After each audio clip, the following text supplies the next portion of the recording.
वळूयात पुढील बातमीकडे। बारामती पोटनिवडणुकीतून अखेर काँग्रेसनं माघार घेतली। काँग्रेस उमेदवार आकाश मोरे यांनी अर्ज मागे घेतला। शरद पवार सुप्रिया सुळेंच्या विनंतीनंतर काँग्रेसनं हा निर्णय घेतलाय। राष्ट्रवादी आणि शरद पवार गटाची शिष्टाई फळाला आलेली आहे। उमेदवारी मागे घ्या, मल्लिकार्जुन खरगेंनी हे आदेश दिले। आकाश मोरेंनी प्रसार माध्यमांना ही माहिती दिली।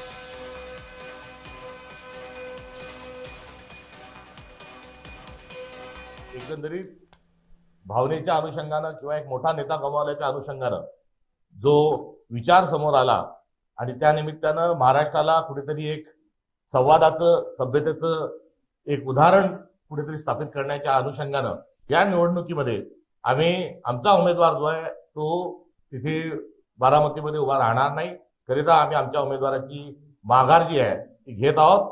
आणि मोठी लढाई जी आहे ही मोठी लढाई 2029ला ही होणार आहे।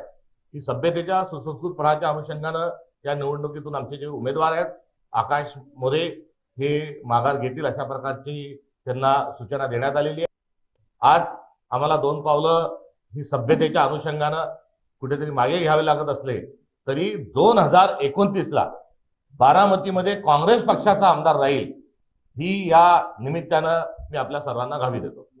निवडणुकीची पूर्ण तयारी केली होती, निवडणुकीला आम्ही सामोरे जाणार होतो, पण अचानक आमचे वरिष्ठ आदरणीय सपकाळ साहेब त्यांनी खरगे साहेब आणि आमचे चनितल्ला निरीक्षक ऑल इंडियाचे महाराष्ट्राचे ऑब्झर्व्हर चनितल्ला यांच्या निर्देशानुसार सपकाळ साहेबांनी आमच्या सर्व ज्येष्ठ मंत्र्यांशी, माजी मंत्र्यांशी, सगळ्या MPCच्या सदस्यांशी चर्चा करून, जिल्हा काँग्रेसशी चर्चा करून निर्णय केलेला आहे की आपण इथं थांबलं पाहिजे।